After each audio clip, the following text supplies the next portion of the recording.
মদিনায় অ্যাটাক করব সব কাফেররা মিলে। আচ্ছা, আমরা এখন যেখানে আছি এই জায়গার নাম তো শেরপুর, এই এলাকার নামটা কি? আচ্ছা, ডানেও দেখেন রাস্তা আছে, বামে দেওয়াল, মনে করেন যে ডানেও দেওয়াল, পেছনেও দেওয়াল, পাশে দেওয়াল দেখাই যাচ্ছে, দেওয়াল আছে না এই পাশে একটা। তার মানে যদি কেউ এন্ট্রি নিতে চায়, তিন পাশে দেওয়াল, ওই পেছন দিক দিয়ে আসতে হবে। কথা কি বোঝা যায়? আমি বুঝি নাই, বোঝা যায়?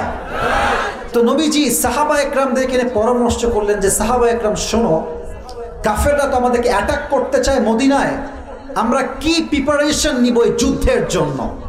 এক সাহাবী, তার নাম হলো সালমান ফারসি রাদিয়াল্লাহু তাআলা আনহু, তিনি বললেন, ইয়া রাসূলুল্লাহ, ইয়া হাবিবাল্লাহ, মদিনা চতুর্দিক থেকে দেওয়াল দিয়ে বেষ্টিত, এদিকে দেওয়াল, এদিকে দেওয়াল, এদিকেও দেওয়াল, আসার রাস্তা জাস্ট একটা। যদি আমরা ওই রাস্তায়, পুরো রাস্তাটা কুয়া বা খাল, পুকুর, নাম শুনছেন? আরে ভাই, আমরা তো গ্রামের ছেলে, আমরা অনেক সময় পুকুরেই তো গোসল করি।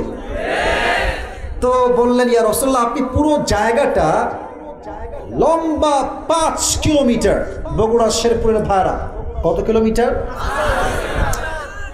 খাল খনন করেন, আর এর গভীরতা হবে 4 মিটার। কত মিটার? এটা চওড়া হবে 9 মিটার। বলেন সবাই, শেরপুরের ভাইরা কত মিটার? তাহলে লম্বা হবে 5 কিলোমিটার লম্বা, আর চওড়া হবে 9 মিটার, আর গভীর হবে 4 মিটার। সব সাহাবা একরাম মিলে নেমে গেলেন মাঠে খনন করার জন্য। মাত্র কয়েকদিনের ব্যবধানে লম্বা 5 কিলোমিটার বিশাল বড় তারা খাল খনন করলেন। সুবহানাল্লাহ। এবার কাফেররা যখন মদিনায় অ্যাটাক করবে, ওই রাস্তা দিয়ে আসছে, এসেই দেখছে কিরে, রাস্তা তো আর নাই, সব পানি আর পানি, পানি আর পানি।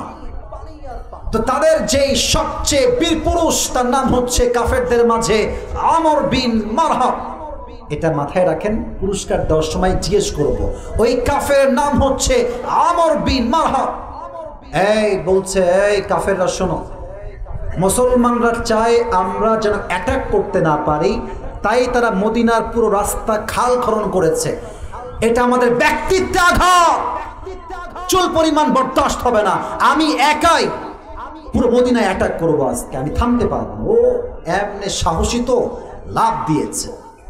5 কিলোমিটার রাস্তা সাঁতরে পার হয়ে গেছে, আর বিশাল বড় একটা খঞ্জর বা ছুরি নিয়ে, তলোয়ারি নিয়ে বলছে, মুসলমানদের বাচ্চা, কে কোথায় আছিস, বের হয়ে আয়।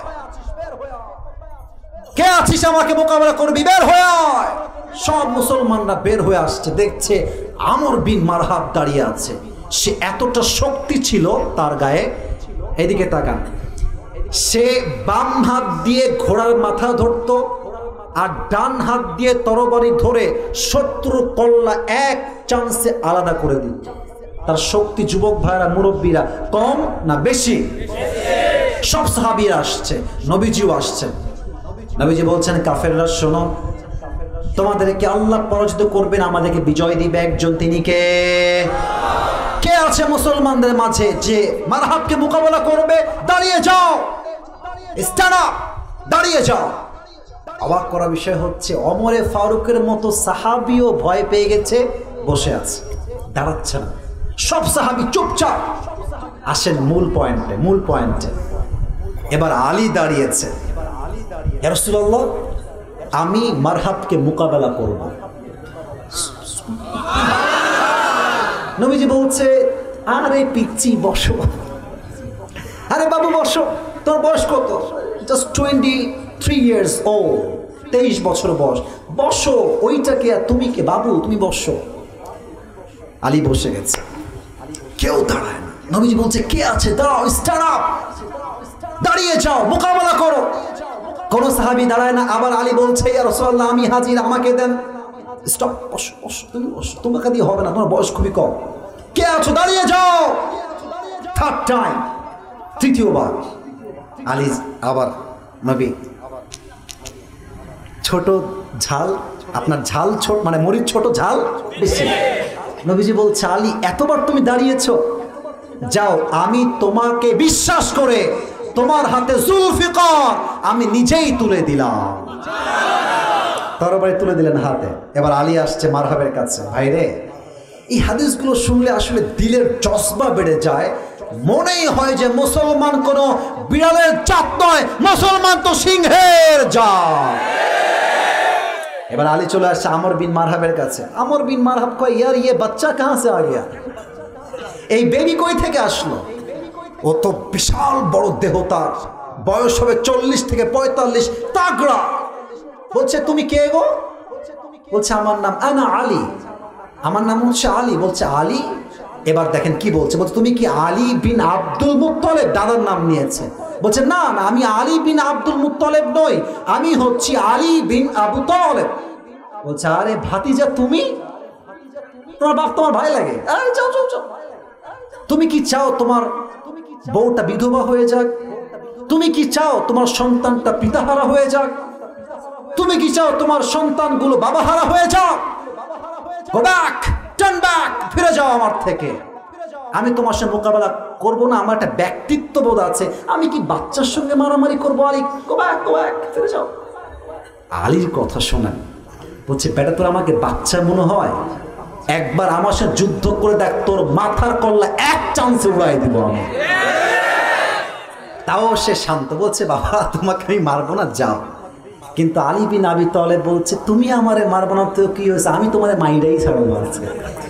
এবার তো আমর বিন মারহাবের মাথার ঠিক নাই, বলছে বেয়াদব, এত বড় সাহস আমাকে মারবা, আসো আমাকে অ্যাটাক করো। কিন্তু অ্যাটাক করতে বললে তো অ্যাটাক করা যায় না। মুসলমান আমাদের একটা ইতিহাস আছে, গৌরব আছে, আমরা কাউকে আগ বাড়িয়ে মারতে যাই না। যখন কেউ আমাদেরকে মারতে আসে তখন আমরা ডিফেন্স অ্যাটাক করার জন্য আমরা তাকে হত্যা করতে বাধ্য হই। বলছে তুমি আমাকে আগে অ্যাটাক করো, আসো। আমর বিন মারহাব তার বিশাল বড় তরবারি নিয়ে, look at my body structure, look at my movement, look at my body language, আমার দেহের যে আকার আকৃতি আমি দেখাচ্ছি বোঝা ট্রাই করেন। সে তার তরবারি নিয়েছে একদম পেছনে, সামনে না পেছনে? আরে বগুড়া সাউন্ড হয় না, সামনে না পেছনে? আর সমস্ত শক্তি দিয়ে জমিন থেকে লাফ দিয়ে উপরে উঠেছে, পেছনে কিন্তু হাত। এই দুই হাত দিয়ে সমস্ত শক্তি দিয়ে আলী বিন আবি তালেবের ঠিক এই ঘাড় বরাবর তরবারি দিয়ে আঘাত করেছে।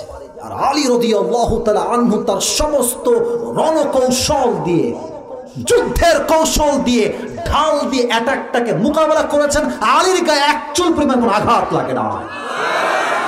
এবার আমর বিন মারহাব বলছে আলী আমি তো অ্যাটাক করলাম, এবার তুমি আমাকে অ্যাটাক করো। এবার যখন আলী রাদিয়াল্লাহু তাআলা আনহু জুলফিকার তুলে এমন জোরে একটা আঘাত করেছে, আমর বিন মারহাবের কল্লা পুরো দেহ থেকে আলাদা হয়ে গেছে। যখন কল্লা দেহ থেকে আলাদা হয়ে গেছে, এবার আলী রাদিয়াল্লাহু তাআলা আনহু তার দেহের কাছে আসছে। এটা আমার কি?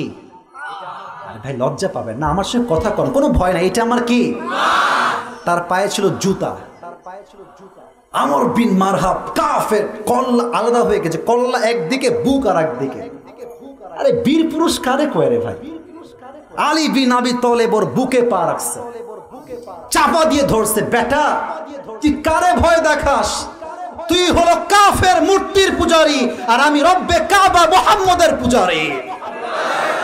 তোকে আমি কেন ভয় পাবো? তোর ভয় পাবে কাফের মুশরিক বেঈমানরা। আমরা বীরের জাতি, জীবন দিতে প্রস্তুত আছি, সম্মান আমরা কখনো হারাবো না যুবক ভাইরা।